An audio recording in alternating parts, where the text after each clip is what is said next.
Miss, Hmm, mau tanya masalah cari cari job buat suami istri itu loh, Miss. dulu. Sejak kapan nih ada yang nanyain job suami istri ke saya ini? Hah? Kan saya selalu bilang nggak ada Tanya job cowok. Kenapa tanyain job cowok ke ke saya? itu ke Makau, Miss, nggak ada ta, Miss? Koko Thomas? Enggak, kita nggak ada job cowok. Kita nggak ngoperasiin job cowok. Kita nggak promosiin job cowok walaupun di Makau. Oh, Nggak berani kita. Kalau ada ya kita ngomong ada. Kalau nggak ada nggak berani sayang. iya, Miss, Mm, mm. Soalnya temen nanyain gitu, Miss. Kan sering ngeliat kontennya Miss, tapi kan daripada penasaran nanya Miss, karena kan aku emang lagi di Wampo nganterin Mbah kan. Koko Thomas kan kerjanya di sini kan, Miss, di Iya. Wampo toh. Cuman kokomo kan lagi pulang di Indonesia. Iya, kataku Koko tuh masih pulang ke Indo juga. Kalau kita nemuin juga nggak ada Kokonya lagi di Indo. Pokoknya lagi pulang Indo Lah, liburan. Koko Thomas pulangnya kapan, Miss? Lagi lama tak, Miss? Mungkin bulan depan. Bulan depan. Oh lah, bulan depan. Bokem lo ya. Gitu aja katanya nggak cukup waktunya. Oh ya udah, Miss. Nah, nanti inilah nunggu Koko pulang aja lah, Miss. Siap. Ke sini kan rumah temanku juga di Wampo sini, deket sama itu kantornya Koko. Oh, siap. Iya. Makasih ya, Miss. Iya sayang, sama-sama. Ya. Assalamualaikum, Miss. Waalaikumsalam warahmatullahi wabarakatuh.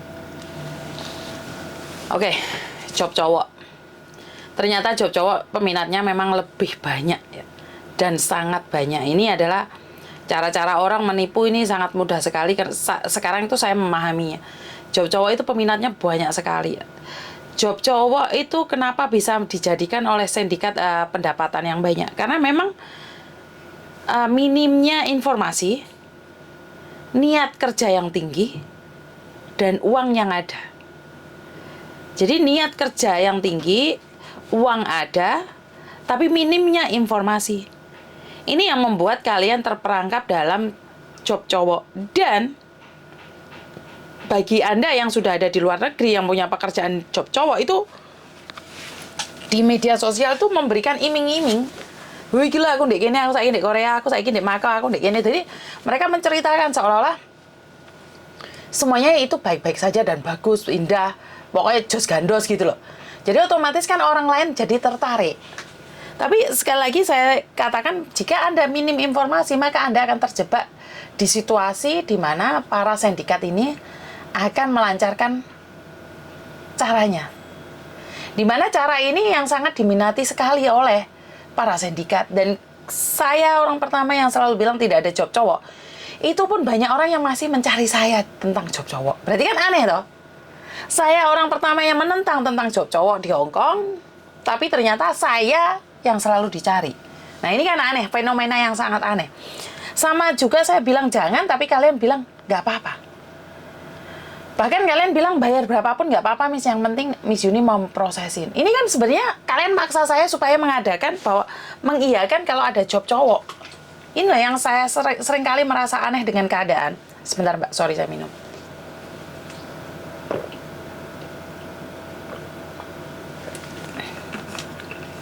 Jadi kalian selalu memberikan kesempatan pada sindikat. Sebenarnya sindikat itu ada karena kalian mau. Yang kalian inginkan. Jadi penipuan itu terjadi karena kalian memberikan kesempatan. Kalau kalian tidak memberikan kesempatan pada penipu, nggak bisa. Penipu itu masuk nggak bisa.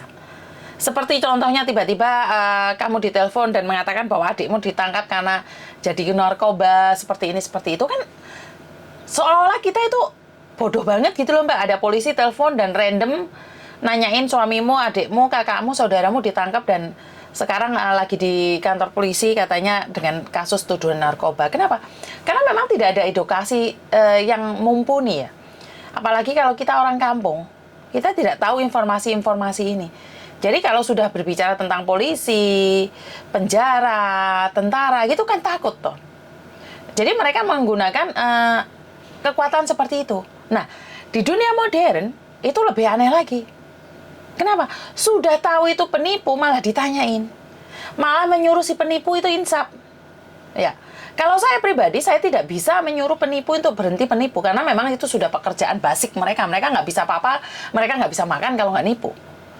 Nah, saya selalu menekankan pada kalian jangan sampai tertipu. Jadi kan kalian bisa menghindari penipuan-penipuan itu.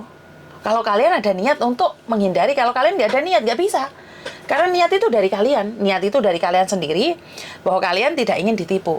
Sudah tahu jobnya seperti ini, seperti itu. Oke, dalam jangka waktu segini, Anda harus siap seperti ini, seperti itu. Jadi, saya sendiri merasa sangat aneh sekali ya. Kenapa kalian tidak berhati-hati dalam segala hal?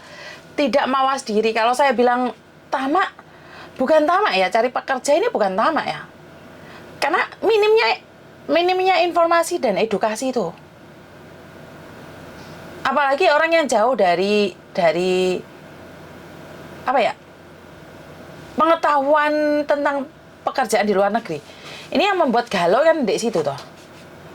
Yang membuat khawatir kan di situ. Jadi kita semua itu tidak mengerti dan tidak tahu bahwa kehidupan di luar sana itu seperti apa dan bagaimana. Karena yang ditawarkan, yang diceritakan itu semuanya yang baik-baik. Nggak ada loh cerita-cerita itu para YouTuber yang sering selebgram yang lain itu menceritakan sisi gelapnya suatu pekerjaan. Mereka itu akan memampangkan ketenaran mereka, kehebatan mereka, dan kelebihan mereka. Jadi saat sedih-sedihnya itu nggak ada. Dan di channel saya ini, saya ingin fair. Ada sisi gelapnya, ada sisi indahnya, ada sisi bagusnya, ada sisi jeleknya. Karena itu saya selalu bilang buat kalian semua, para pekerja, para pencari pekerjaan, dicek dulu. Karena kalau memang ada pekerjaan itu, mereka itu nggak perlu promosi. Mereka itu sudah mendapatkan. Saya dulu membantu orang ke Korea, saya itu nggak pernah promosi. Tapi dari mulut ke mulut, dari mulut ke mulut, dari mulut ke mulut. Jadi yang benar-benar mau cari pekerjaan itu langsung cari saya. Langsung datengin saya, Miss, saya mau cari pekerjaan ini. Seperti ini, seperti itu, seperti ini, seperti itu. Jadi saya selalu bilang kalau sesuatu yang bagus itu nggak perlu dipromosikan pun akan keluar. Begitu juga dengan saya. Jadi saya tuh nggak perlu dipromosikan ya Mbak ya. Tapi sekarang dengan adanya YouTube ternyata itu bisa di-subscribe terus dibagikan ya. Kalau zaman dulu saya tidak promosi pun banyak orang yang kenal. Tapi zaman dahulu kala. Jadi zaman dahulu kala ya. Jadi pokoknya buat teman-teman laki-laki yang ada di Indonesia, suami istri yang ingin bawa pasangannya datang juga berhati-hati, jangan sampai kena sindikat yang sudah menunggumu di depan pintu. Jadi penipuan kalau zaman dahulu, perampokan kalau zaman dahulu itu didatangi rumahnya dan dirampok. Tapi sekarang dengan menggunakan media sosial saja sudah kelar hidup kita. Jadi terima kasih, lebih berhati-hati dalam segala keputusan, lebih berhati-hati tentang segala informasi. Ada yang benar, ada yang salah, ada yang setengah-setengah abu-abu. Jadi kamu harus double cek apa yang akan terjadi ke depannya. Itu aja dari saya, kurang lebihnya saya minta maaf dan wassalamualaikum warahmatullahi wabarakatuh. Berkat Tuhan mengalir atas hidup kita semua. Semoga semua makhluk hidup bahagia dan terima kasih. Bye-bye.